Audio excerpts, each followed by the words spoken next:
Have you heard the story of Reyna Marroquin? It's definitely one of those tragic tales that were buried, literally, for decades. Reyna was a young Salvadoran woman who in the 1960s decided to move to New York in search of a better life. There she worked as an assistant at a plastics factory and as a domestic worker.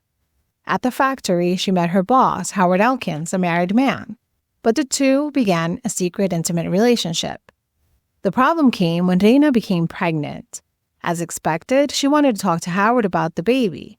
It seems she wanted him to take responsibility. But after that conversation, Reyna disappeared, and no one ever heard from her again. Her family in El Salvador was left heartbroken with no answers.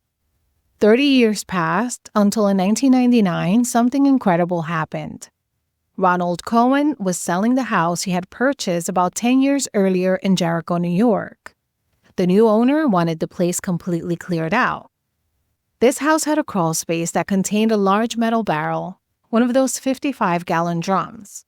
That barrel had been in the house when Ronald bought it, and he and his family never thought much about it.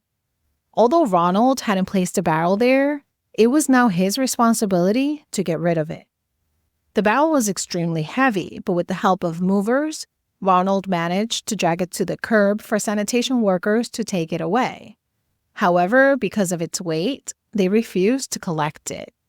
Ronald and his neighbor decided to open the barrel. What they found inside gave them the shock of their lives. Inside were the remains of a young woman, along with a small address book. That address book was key to solving the mystery. Thanks to the numbers written in it, authorities were able to identify the victim as Reyna Marroquin. They also connected the barrel to Howard Elkins.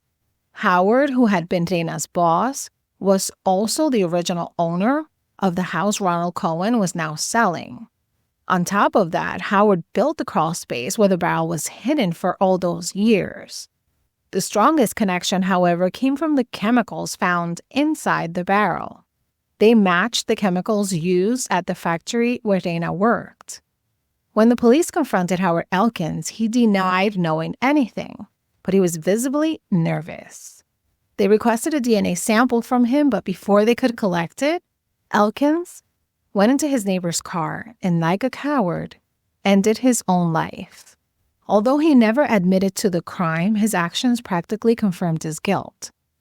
It's believed that Howard killed Reyna out of fear that she would reveal their relationship and the pregnancy, which would have ruined his reputation and the marriage. This cruel crime silenced Reyna for decades. Clutched in Reyna's hand was a handwritten note that read, "Don't be mad because I told the truth." In the end, although justice came far too late, Reyna's family was able to learn what had happened to her. It's an impactful story, one that reminds us how our darkest secrets can come to light even after decades.